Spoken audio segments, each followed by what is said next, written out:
Welcome to The Explainer. Today, we're digging into an ancient text, but maybe not in the way you'd expect.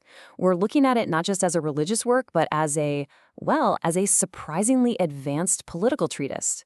We're going to peel back thousands of years of interpretation to look at the Book of Deuteronomy as a foundational text for how to run a country, one that lays out this really detailed, practical, and kind of revolutionary solution to problems of power that, let's be honest, we are still wrestling with today. This is a huge idea from the late Rabbi Jonathan Sacks, and it totally flips the script on how we usually think about these texts. What he's arguing is that the main point of a book like Deuteronomy isn't really about your own personal, private relationship with God. Instead, its primary purpose is public, it's political. It's about laying out a functional, ethical, and stable blueprint for an entire nation. So it's less about how to get to heaven and a lot more about how to build a just society right here on Earth. Okay, so here's how we're going to break this all down.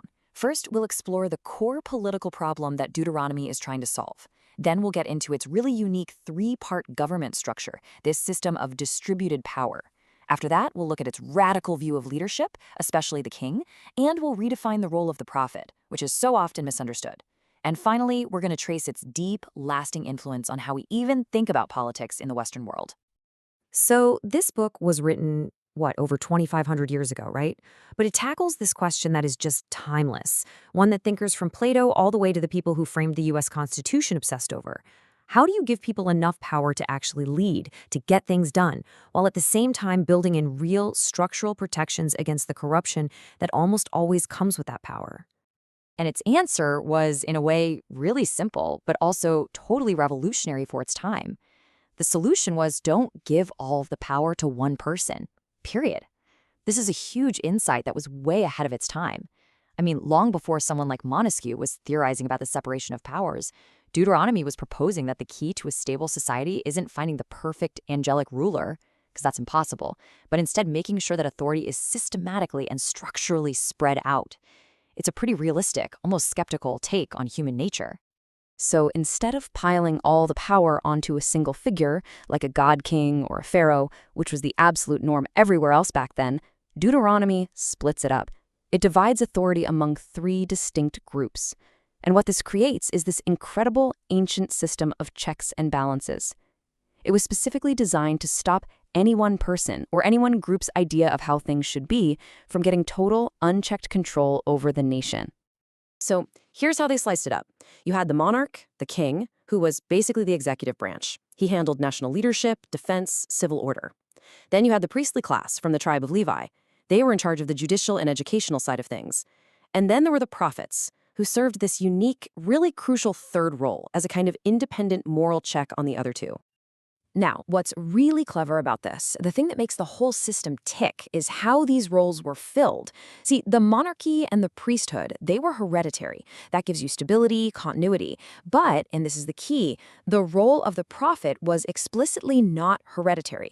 Their authority didn't come from their family tree or some official job. It came from the power of their message. And this unique status gave them this radical freedom to speak truth to power without worrying about getting fired or disowned. So let's zoom in on the king for a second. It's fascinating because Deuteronomy seems to have some pretty mixed feelings about the whole idea of having a king in the first place. It's presented less as a divine command and more as a concession, something that people wanted so they could be like all the other nations.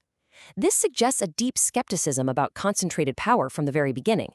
It's like the text sees kingship as this necessary evil that has to be carefully managed. And this is the kicker. This is the big one. In a world of absolute rulers who were the law, I mean, think about the Egyptian pharaoh who was literally considered a god. Deuteronomy makes this jaw-dropping declaration. The king is under the law just like everybody else. In fact, the text actually commands the king to write out his own personal copy of the law and read it every single day so that, and I'm quoting here, his heart may not be lifted up above his brethren. What an incredible check on power. So what you end up with is something you could call a covenantal monarchy. The king's power wasn't absolute, it was conditional. It was bound by a sacred agreement, a covenant, and by a legal code that he could not change. This created clear constitutional limits on executive power, thousands of years before the Magna Carta was ever a thing. It's just amazing when you think about it. Okay, let's move on to that third branch, because the role of the prophet is maybe one of the most misunderstood concepts from the entire Hebrew Bible. We have this image of prophets as these mystics who predict some fixed, unavoidable future, but that's not really it. Deuteronomy gives them a much more practical and much more political job to do in the system of checks and balances. And this chart just lays out the difference perfectly. The common view sees prophecy as, fortune telling, but Deuteronomy sees it as a national early warning system. The prophet's job is to look at where the nation is headed, its laws, its ethics, how it's treating the poor, and see the disaster coming down the road. And then they're supposed to issue a warning that's so powerful that it convinces everyone to turn the car around. Just think about that for a second. By this logic, a successful prophecy of doom is one that never comes true. Get this, its failure is its success. The prophet's goal was never to stand on a pile of rubble and say, "See, I told you so." The goal was to be so convincing, so compelling, that the people would actually change their ways and prove the prediction of doom totally wrong. It's actually a really hopeful view of our ability to change.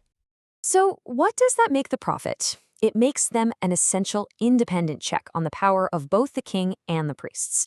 They were the outsiders. They weren't tied down by family or institutions. Their only real job, written into the system, was to hold the entire nation accountable to its own founding ideals. They were, basically, the nation's conscience. So why does all this ancient political theory still matter? Well, because these core ideas didn't just stay in antiquity. They had this profound, lasting influence on the development of Western political thought. They basically helped write the source code for modern democratic governments in ways we don't even realize most of the time. All these ideas that we think of as being products of the Enlightenment in the 17th and 18th centuries, separation of powers, the idea that no leader is above the law, the critical need for a secular state where religion is important but doesn't wield the power of the government, all of these are laid out clear as day in this ancient framework. And you can see this influence so clearly in the structure of the US government. That whole system of checks and balances between the president, Congress, and the Supreme Court, it was designed with this exact Deuteronomic principle in mind, to stop too much power from ending up in the hands of one person or one branch of government. The very idea of a written constitution that binds everybody is a direct descendant of this model. And this goes for the separation of church and state, too. It's a cornerstone of American democracy, and it directly echoes Deuteronomy's careful split between the priesthood and the king. The text warns you not to let religion become just another tool of government power.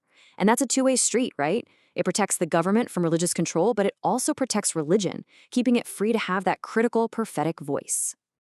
Ultimately, Deuteronomy is just this powerful reminder that our search for a just, stable, and fair society isn't new. It's an ancient, ongoing project. It challenges us to look to the past, not as some dusty relic, but as a source of real, enduring wisdom, and suggests that sometimes the most innovative answers to our problems today can be found by rediscovering the profound insights of our own history.